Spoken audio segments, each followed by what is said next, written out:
자, 봅시다. 자, 여러분들 2019년 지방직 해설 강의를 하겠습니다. 일단 지방직 출제 비중을 보면 이번에 지방직이나 서울시 마찬가지로 약간 특정 부분에 좀 치우친 부분이 많았어요. 예를 들면 지금 보시면 정책학이 6문제가 나왔죠. 이거는 뭐 정책학을 전공하신 교수님이 대장이었다는 거죠. 가장 영향력이 컸다는 얘기예요. 대신에 뭐 지방직인데 2문제밖에 안 나온 거. 서울시 3문제였는데 특히 조직론 파트가 좀 적게 나왔고, 예를 들어 서울시는 조직론 파트가 또 6문제가 나왔어요. 그래서 출제 비중이 좀 상당히 들쑥날쑥하다는 거. 그리고 전체적인 난이도는 한 중중 정도? 뭐 중상 정도는 아니고 어렵지는 않고 그렇다고 해서 뭐 아주 쉽지도 않은. 그래서 출제 뭐 난이도를 보면 한 85점 정도를 맞으면 일단 합격권이 될 것 같아요. 85점 정도. 그러니까 최소한 85점 이상 맞아 합격될 것 같습니다. 자, 일단 1번부터 보도록 하자고요. 1번 뭐 제가 누누이 강조했던 거고, 여러분들 능률성이 뭐예요? 투입분의 산출 아닙니까? 효과성은 뭐라고 그랬죠, 제가? 목표 달성도. 요거 나왔죠. 그래서 효과성은 목표 달성도를 말하고 능률성은 투입 대비 산출이니까 옳지 않은 건 2번이죠. 합리성은 뭐라고 그랬어요? 목표 달성의 최적 수단 여부가 합리성이었죠. 목표 달성을 위한 최적 수단인지 여부가 합리성. 그대로 나오죠. 민주성은 인간적 가치의 구현인데 대외적인 거니까 국민이고요. 대내니까 행정 조직 내부겠죠. 수평이란 형평성 같은 것은 같게, 수직은 다른 것은 다르게죠. 그래서 나머지는 다 맞고요. 2번이 틀렸죠. 2번이 바뀌었죠. 그래서 뭐 이건 행정 이념 파트에서 한 문제가 나왔고, 역시 개념 문제. 가장 기본적인 정답은 2번입니다. 그래서 우리 행정 이념의 전개가 됐고, 이 부분 파트에서 나온 거죠. 1편 4장에서. 자, 2번 대표 관료제인데, 우리가 이제 오늘 뭐 요 파트를 배울 텐데, 인사행정에서. 이게 근데 사실은 여러분들 2017년 국가직 9급 문제였어요. 국가직 9급 문제 보시면 똑같이 나와 있어요. 뭐라고 되어 있느냐? 엽관주의의 폐단을 시정하기 위해서 등장하였다는 표현이 그대로 나와요. 근데 여러분 봐봐요.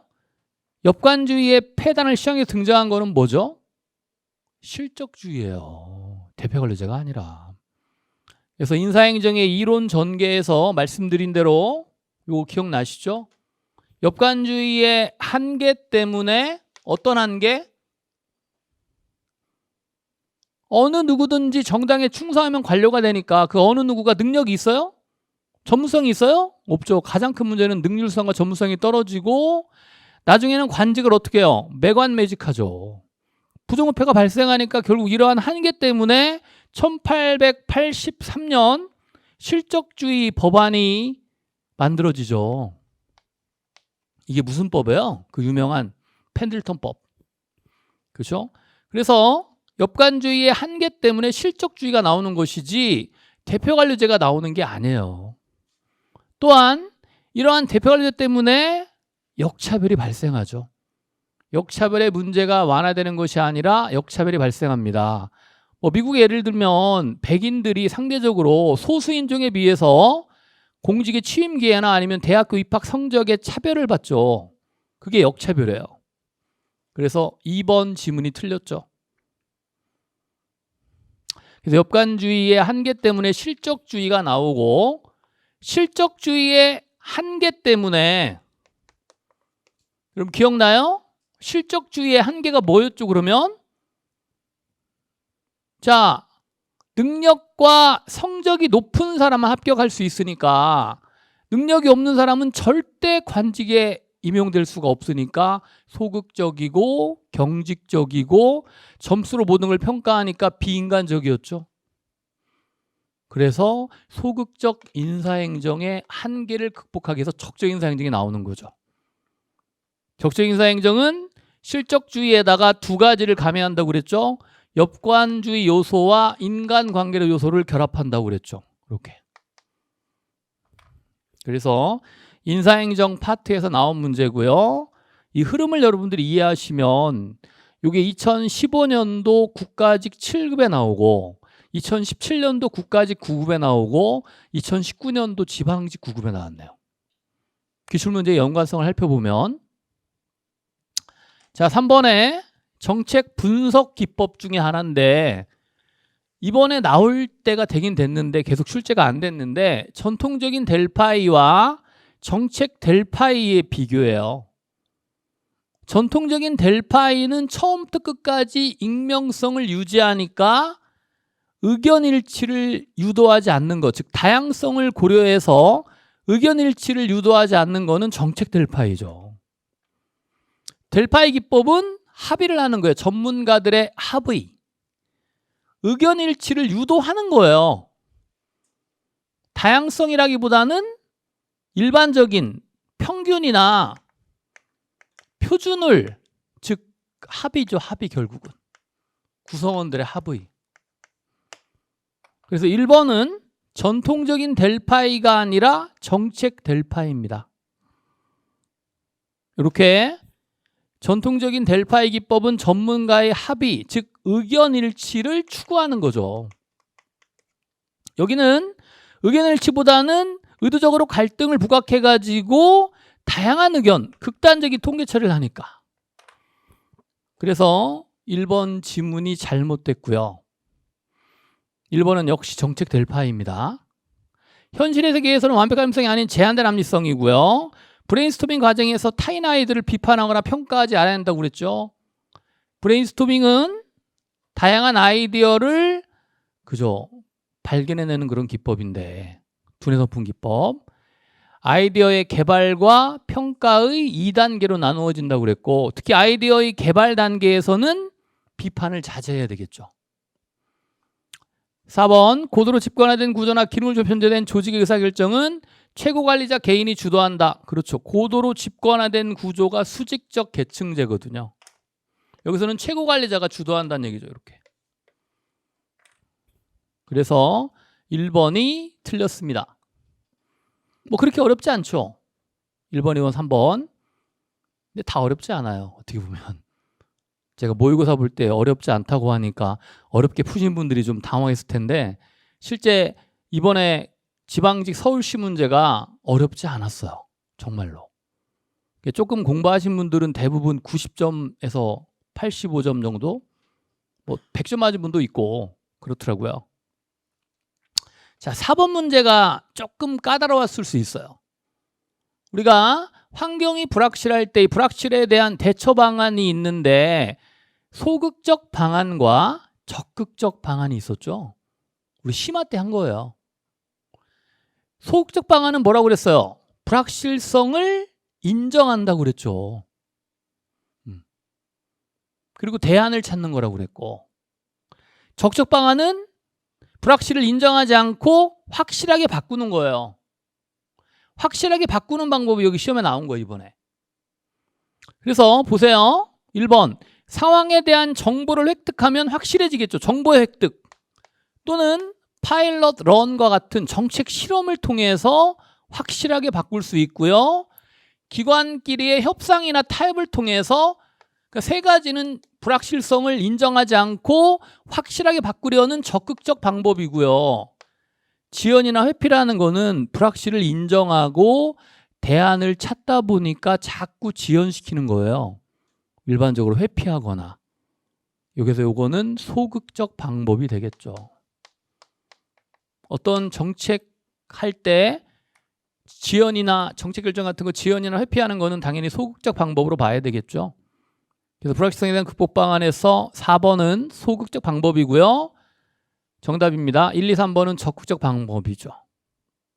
그래서 여기 소극적 방법 나와 있고 뭐 가외성의 확보라든가 보수적 접근, 특히 뭐 민감도 분석과 악조건 가중 분석 이런 것들 정리해 드렸고요. 확실성 방안, 이론이나 모형의 개발, 그다음에 환경을 통제하는 게 타기관과 협상이나 타협, 카르텔 말씀드렸죠. 제가 정유 회사끼리 카르텔을 한다. 정부의 충분한 획득이나 정책 실험. 제주도에 자치경찰제를 실험해가지고 적합하니까 어디에 도입해요? 천국에 도입하려고 지금 하고 있잖아, 문재인 정부가. 이것도 역시 정책 실험으로 볼 수 있습니다. 그래서 정답은 4번이에요. 자, 광역행정인데 뭐 이 문제도 가장 기본적인 문제인데, 기존의 행정구역을 초월해서 넓은 지형을 대상으로 행정을 수행한다. 그렇죠. 원래 이렇게 기존의 행정구역이 있으면 이러한 행정구역 하나 가지고 하면은 효율성이 떨어지니까 이 행정구역을 넓을 광 이렇게 묶어요. 그래서 광역으로 묶어서 행정을 하는 게 광역행정이죠. 그래서 통합이나 합병 방식이 있었잖아요. 근데 보세요. 이렇게 하다 보니까 맞죠? 기존 행정을 초월해 더 넓은 지역을 대상 행정을 수행한다. 행정구가 주민 생활을 일치시켜. 가급적 일치시키는 게 중요하죠. 그런데 규모의 경제를 확보하기가 어려울까요? 용이할까요? 용이하죠. 규모가 뭐가 더, 요거 하나가 커요? 요거 전체가 커요? 전체가 크죠.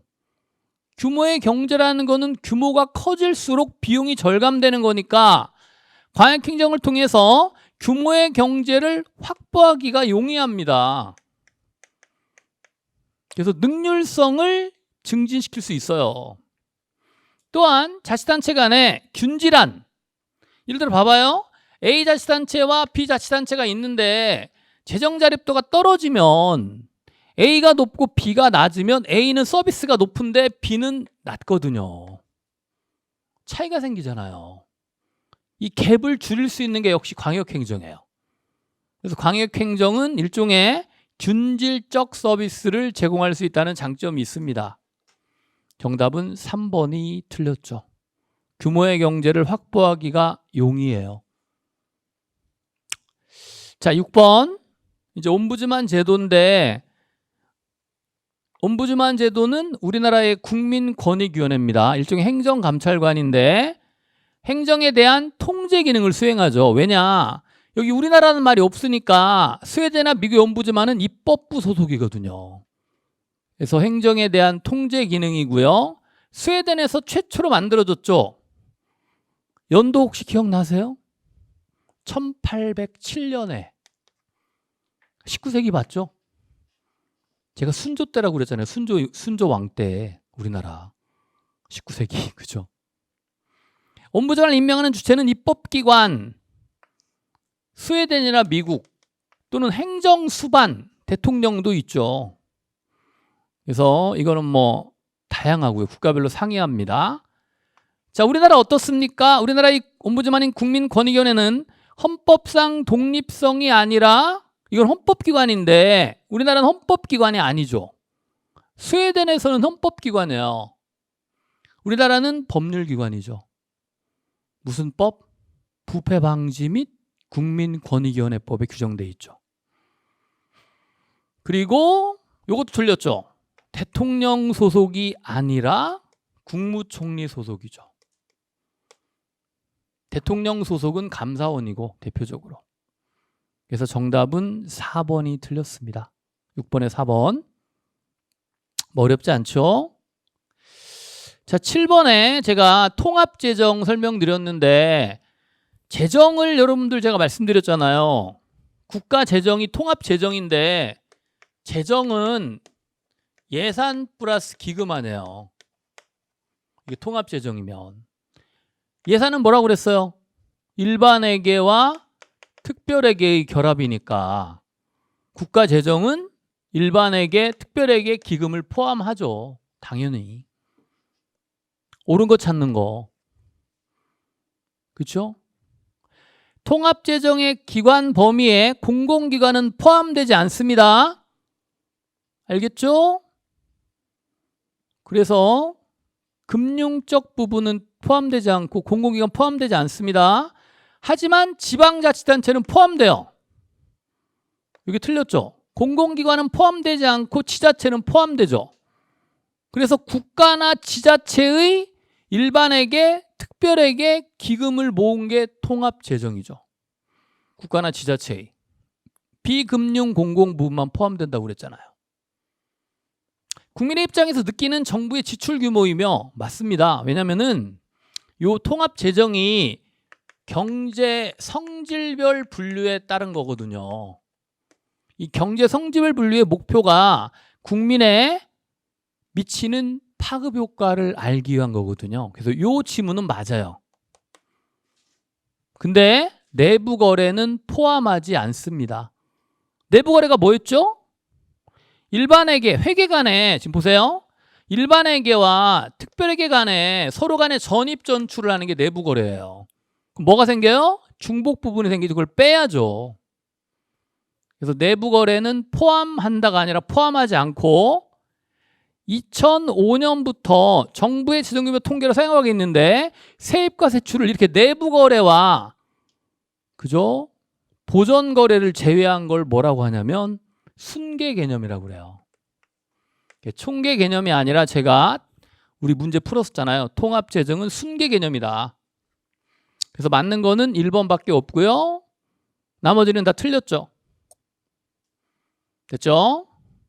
뭐 조금 까다롭지만 답은 좀 평이했던 문제. 자, 8번. 이거 나왔죠? 로이가 제시한 구성 정책이 뭐였죠? 정부 조직의 신설이나 변경 또는 선거구의 조정, 공무원의 보수와 연금을 정하는 거라고 그랬죠. 다 나왔네요. 세 가지. 국유지불화는 뭘까? 국가의 땅을 개인이나 기업에게 나눠주는 거니까 분배 정책이죠. 디스트리뷰션. 그래서 국유지불화는 분배 정책으로 봐야 돼요. 4번이죠. 자, 19번. 예산 과정인데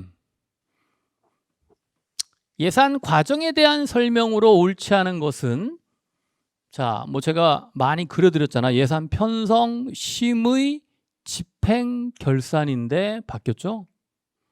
편성, 심의 이렇게 바꿔야죠. 집행, 결산. 그죠? 순서 잘못됐고 옳은 거 찾는 거예요. 옳은 거 찾는 문제 많이 나옵니다. 자, 예산 집행의 실성확폭에서 예비비 총액 계상이 있는데 이거 어떻게 풀려고 했어요, 제가? 실전동역 때 많이 말씀드렸지만 신축성 유지 방안은 전통적 원칙의 예외가 돼요. 왜? 전통적 원칙이 재정 통제 방안이니까 그 예외가 신축성 유지하는 거잖아요. 그렇게 풀면 쉽다고 그랬잖아요. 그럼 봐봐요.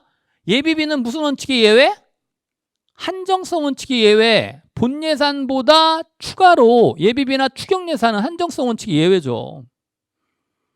또 총액 계상이 뭐냐? 총액 예산이에요. 총액 예산이 뭐예요? 총액만 정해주고 나머지는 자율적으로 편성하는 거니까 무슨 원칙의 예외? 명확성의 원칙의 예외. 딩동댕 맞네. 맞죠? 예산제도 계산 등으로 절대 예산 일부를 예산 성과급으로 지급할 수 있지만 지급할 수 있고 다른 사업에도 사용할 수 있습니다. 없다가 아니라 있다야. 법령에 나와 있고요. 각 중앙부처가 총액을 정한 다음에 사업별 예산을 편성하고 기재부의 사업별 예산 통제 기능은 미약하다가 아니라 총액을 정해서 내려주니까 미약이 아니라 강력하다라고 봐야 되겠죠. 총액을 정해서 내려주잖아요, 기재부가.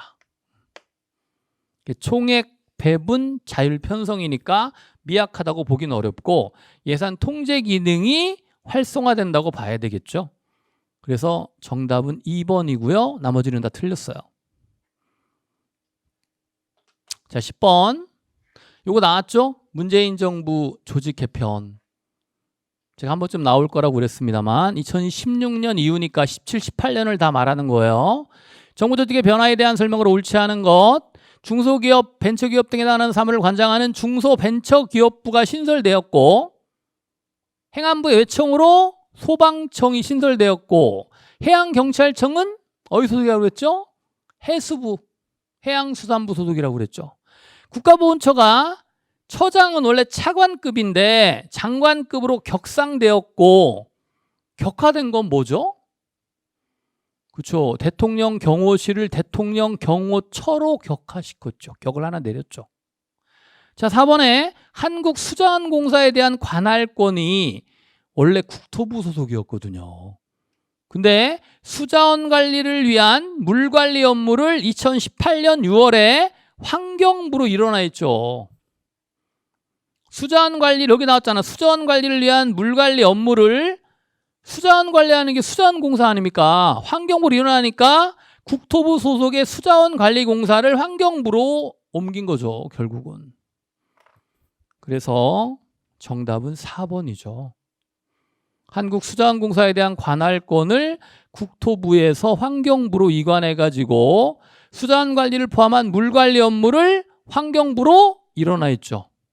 2018년 6월에. 작년 6월. 딱 1년 됐네요. 정답은 4번이고요. 자, 뭐 제가 PPT 만들어줬던 문재인 정부 조직 개편상 알아두시고요. 내년에는 나올까 안 나올까요? 안 나올 것 같은데요.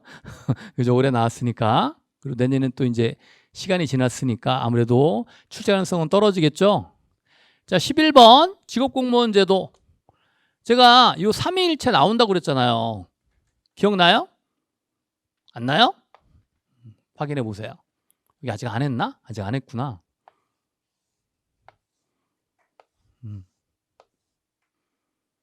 폐쇄형 계급제고 직업공무원 제도라고 그랬죠. 개방형은 직위분리제고 실적제 이렇게. 그러다 보니까 보세요. 폐쇄적 임용을 통해서 공무원 집단의 보수화를 예방하는 것이 아니라 폐쇄형은 신규 임용이 최하위직을 제외하고 이렇게 갇혀 있는 거거든요. 그러니까 내부 승진만 가능하니까 공무원 조직이 보수화돼 버려요. 그리고 전문행정가가 아니라 계급제니까 이 내부에서는 어느 자리든지 이동이 가능하다고 그랬죠. A라는 사람이 기획팀에서 인사팀, 뭐 재무팀, 고객관리팀 모든 자리에 다 이동이 가능하니까 이렇게 인사행정의 탄력성을 추구하는 걸 뭐라고 그래요? 일반행정가. 그래서 폐쇄적 임용, 폐쇄형은 계급제 직업공무원제이기 때문에 공무원 집단의 보수화가 발생하고 전문행정가 양성을 불가능하게 만들죠. 그래서 일반 행정가를 양성할 수 있죠. 그래서 2번이 틀렸습니다. 1번은 개념, 젊고 유능한, 젊다는 거는 연령별 제한, 우수하다는 거는 학력별 제한. 행정의 안정성을 확보할 수 있고 높은 수준의 규범, 직업공무원 제도 안에 공직 규범이 존재합니다. 조직 내 승진 적체가 심화될 수 있고요. 그렇기 때문에 공무원들의 불만이 증가할 수 있죠. 어쨌든 옳지 않은 거는 2번이죠. 폐쇄형은 계급제이기 때문에 보수화를 초래하고 일반 행정가 양성이 이루어지기 때문에 전문성이 떨어진다는 문제가 있죠. 자, 신행정학. 우리 1교시 했던 거 있죠. 공사행정 일원이냐 정치행정 일원 이거죠. 그럼 신행정론은 보세요. 정치행정 일원론이에요? 이원론이에요? 일원론이죠. 4번 하냐.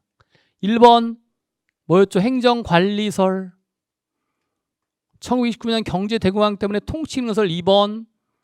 3번 다시 가죠. 공사행정 새 일원론. 정치행정 새 이원론인데 그게 행태론이잖아요.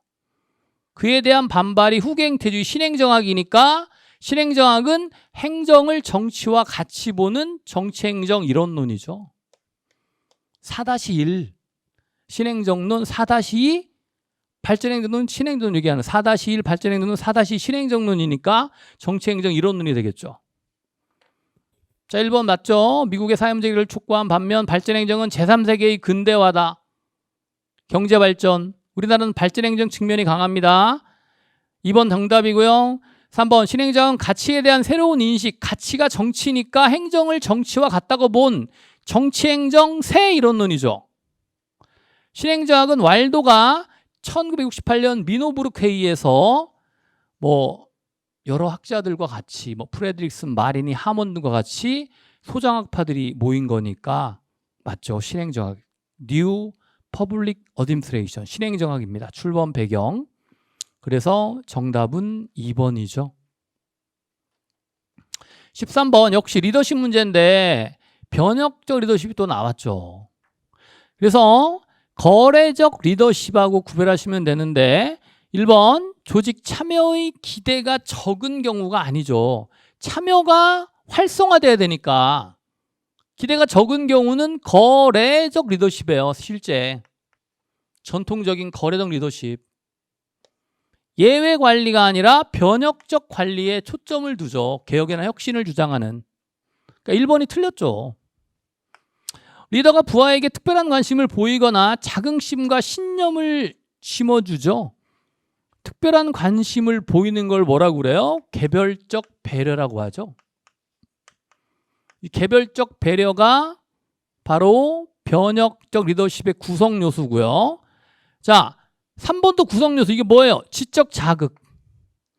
리더가 부하들의 창의성을 개발하는 지적 자극을 중시한다고 그랬고, 나머지가 뭐가 있죠? 리더가 인본주의나 평화 등 도덕 가치 이상을 호소하는 방식으로 부하들의 의식 수준을 높이는 건데 영감을 제시하는 거예요. 미래에는 이래야 된다. 인본주의가 된다. 평화를 이루어야 된다. 이러시게. 그래서 영감적 리더십이 되겠죠. 4번이. 요거 말고 카리스마적 리더십도 또 들어가 있고요. 구성 요소에. 그래서 정답은 1번은 변혁 리더십과 전혀 관련이 없죠. 정답 1번입니다. 오히려 전통적인 거래적 리더십하고 관련이 있습니다. 자, 14번. 제가 모의고사 냈던 건데 어떻게 이제 우연의 일치지만 거의 유사한데 에치오니가 주장한 모형이 뭐죠? 호남 모형이잖아요. 최적 모형을 주장한 사람은 누구예요? 드로우. 이거 제가 모의고사 지문에 거의 유사하게 에치오니가 최적 모형을 주장하였다 이렇게 지문에 있었는데 어쨌든 에치오니는 근본적 결정은 합리 모형, 세부적 결정은 점증 모형을 결합해가지고 혼합 주사 모형, 혼합 모형을 주장했죠. 최적 모형을 주장한 사람은 드로우죠. 드로우. 합리성과 초합리성을 결합해가지고 최적 모형을 주장했죠. 자, 4번 스타인브루너는 시스템에서 사이버네틱스 모형과 관련이 됩니다. 그래서 관료제에서 이루어지는 수행을 단순하게 묘사하고자 노력했죠. 그래서 기계적인 결정으로 보시면 됩니다. 정답은 3번이 되겠고요. 자, 15번 주민 참여 제도인데 역시 지방직에서는 지방행정이 2문제가 나왔고 우리 지방교행에서는 대신에 다른 문제가 나왔죠. 2문제가. NPM 뉴거버넌스 문제하고 또 하나가 인사행정에서 나왔더라고요. 자, 1번에 주민투표 맞죠? 주민참여제도 있죠? 주민투표는 언제예요? 2004년. 연도도 가급적 알아두시면 좋아요. 순서니까. 주민소환은 언제예요? 2007년 6월. 주민소송이 2006년이죠. 그리고 나머지 2가지가 뭐죠? 1999년에 조례 재정 개폐 청구권하고 주민 감사 청구권 이렇게 5가지가 총 있죠. 1999년에 조례 재정 개폐 청구권하고 주민 감사 청구권. 2004년에 주민 투표, 2006년에 주민 소송, 감사 청구가 기각되면 주민 소송한다고 그랬고 2007년에 주민 소환이죠. 맞죠? 지방자치법에는 주민 소송에 관한 사항을 명시하고 있고요. 그렇죠? 주민 소송 있잖아요. 2006년에. 지역구 지방의원에 대한 주민 소환 투표는 당연히 당의 지방의원의 지역선거구를 대상으로 합니다. 당의 지방의원. 자치단체가 조례를 제정하면 해당 지역에 거주하는 18세 이상의 외국인이든 국민이든 내국인이든 18세는 아직 미성년이거든요.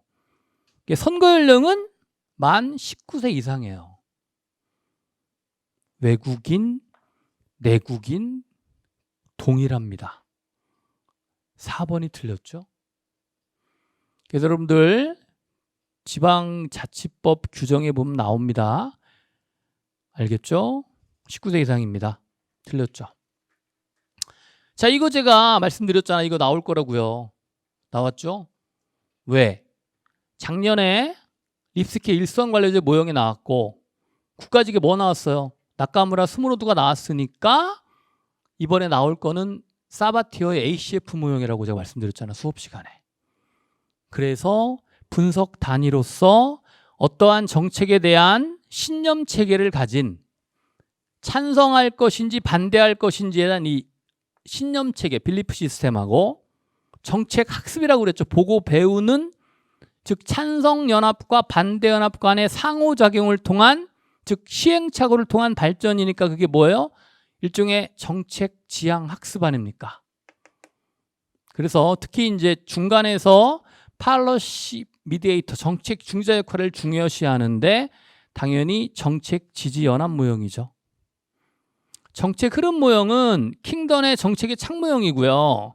단절적 균형 모형은 균형이 깨지면서 변화가 생긴다는 모형이고 정책 패러다임 변동 모형은 정책 목표와 수단의 급격한 변화를 통해서 발전이 이루어진다는 그런 모형이에요. 그래서 정답은 3번이 되겠죠. 자, 17번이 가장 까다로운 문제였어요. 지방직 문제에서 제가 볼 때는. 왜? 실험이 드디어 나왔어요. 구급 문제에서 잘 안 나왔었는데 자, 정책평가에서 내적 타당성에 대한 설명으로 옳지 않은 것은 내적 타당성 그러니까 뭘 얘기하는 거예요? 인과관계죠. 자, 이때 준실험 설계보다 진실험 설계를 사용하면 내적 타당성이 훨씬 높아요. 왜? 동질성을 확보할 수 있기 때문에. 그래서 자, 이 지문이 잘못됐는데 진실험 설계보다 바꿔야죠. 준실험을 사용하면 내적 타당성의 저요인이 다양하게 나타나요. 왜? 동질성 확보가 안 돼 있기 때문에. 그래서 1번이 틀렸는데 2번 정책의 집행과 효과 사이에 존재하는 인과관계의 추론이 가능한 평가가 즉 인과관계가 내적 타당도 일반화가 외적 타당도였죠. 허위 변수나 혼란 변수는 인과관계를 저해하는 거니까 내적 타당성과 관련돼 있고 허위 변수나 혼란 변수를 제거하면 이게 제3변수니까 제3변수를 제거하면은 인과관계가 명확해지니까 내적 타당성이 높아지는 거죠. 4번이 좀 어려운데 셀렉션, 선발이나 중간에 탈락하는 그죠? 상실 요인을 통제하기 위해서는 무작위 배정이나 진실험에 사용하는 사전 측정이 필요해요.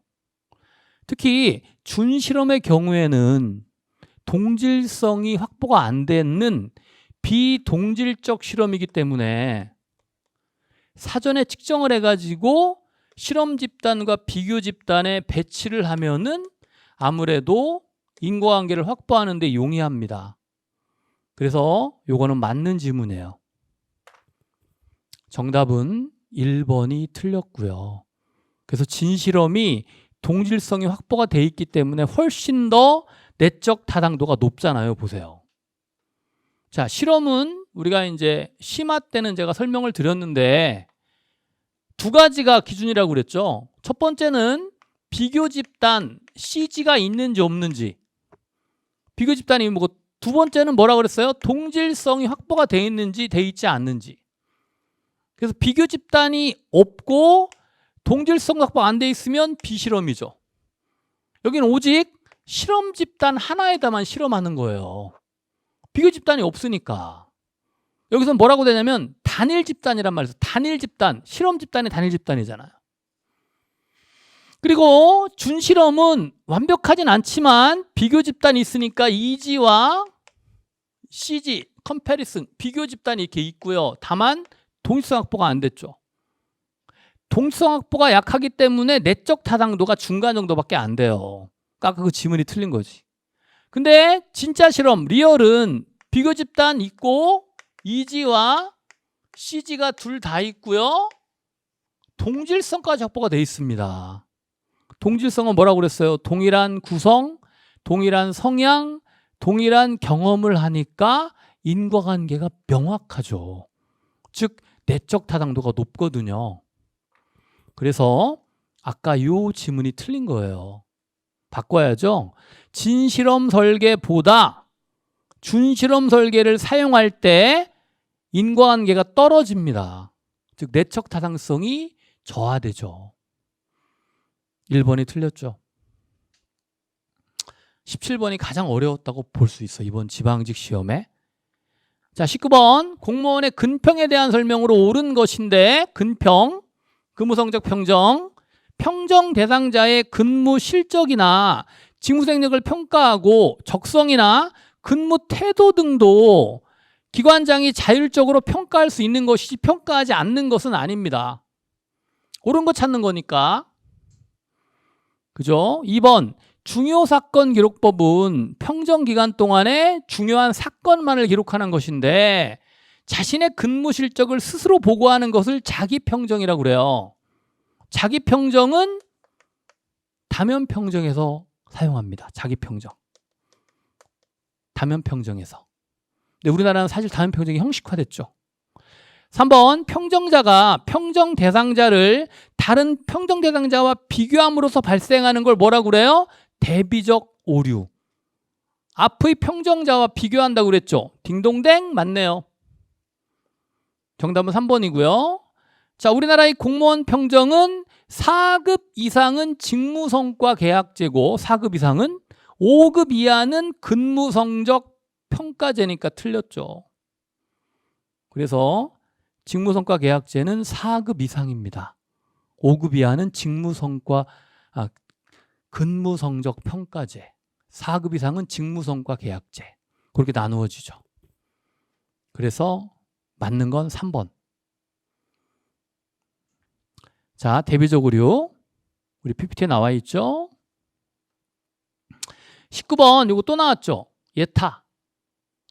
예비 타당성 조사에 대한 설명인데 옳은 것은 기존에 유지된 타당성 조사의 문제점을 보완하기 위해서 2013년이 아니라 기출문제인데 1999년에 도입됐어요. 이게 작년 지방직 구급 문제에 나왔던 거야. 도입 연도가. 2013년 아닙니다. 1999년. 신규 사업 중 총 사업비가 500억 원 이상이고 국가가 300억 원 이상을 출자해야 되죠. 엔드야, 엔드. 총 사업비가 500억 원 이상이고 엔드죠. 이면서 국가가 300억 원 이상 출자한 사업이죠. 얘는 1999년이고. 중앙행정기관의 장이 예타를 합니까? 예타는 누가 해요? 기재부 장관. 예비타당조사는 중앙예산기관장인 기재부 장관이 하죠. 타당성 조사를 관련 주무부처니까 이게 중앙행정기관이거든요. 뭐 국토부면 국토부 이런 식으로. 뭐 국토부가 예타는 제일 많이 하니까 타당성 조사는 예타는 기재부가 하고요. 타당성은 여러 가지 뭐 사업 같은 거니까 도로 같은 거 기재부가 많이 하죠. 국토부. 기재부는 예타 중앙예산기관이니까 물론 관계부처 협의해야 됩니다만 그래서 도로 같은 거 건설할 때 타당 조사를 이제 관련 주무부처인 도로니까 국토부가 하는 거죠. 그렇게 정리하시면 되겠죠. 자, 4번에 조사 대상 사업의 경제성이나 정책 필요성을 종합적으로 검토하죠. 맞습니다. 그래서 예타는 경제성이나 뭐 민감도 분석, BC 분석 또는 정책적 다양성을 위해서 HP 계층화 분석법을 사용한다고 그랬죠. 이게 나왔죠. 경제적, 정책적 타당성. HP가 하이포테시스 해가지고 계층화 분석법이죠. 타당성은 기술적 타당성이고요. 그래서 4번만 맞네요. 나머지 다 틀렸고. 자, 마지막 20번 문제입니다.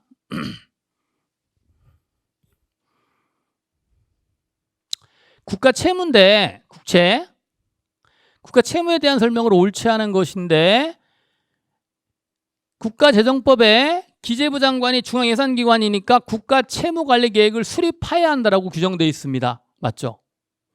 국가재정법에 나와 있어요. 국채를 발행할 때는 반드시 국회 의결이 필요하고요. 우리나라가 발행한 국채의 종류에는 국고채와 재정증권이 포함되고요. 당연히 포함되죠. 국고채인데 국고가 발행하는 거니까. 또한 뭐 외국한 평형기금체 같은 것도 있어요. 그리고 국민주택기금체 같은 것도 있고요. 그래서 포함되지 않는다가 틀렸습니다. 4번, 우리나라의 GDP 대 국가채무 비율은 일본과 미국보다 낮은 상태인데 이것도 맞아요. 실제 뭐 정확하게 여러분 잘 모르시겠지만 아직까지 국가채무 비율이 우리나라가 약 30%대고요.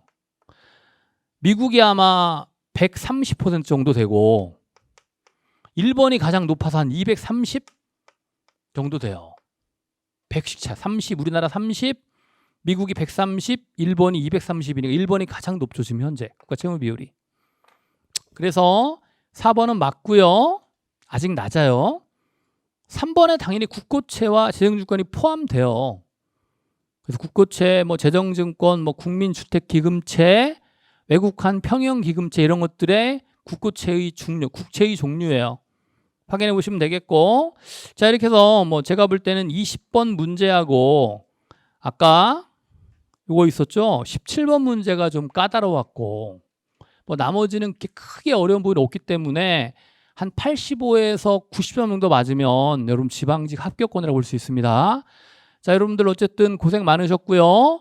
마음 편히 좀 쉬시기 바랍니다. 9급 수험생님들은 7급은 또 해야 되잖아요. 자 수고하셨습니다.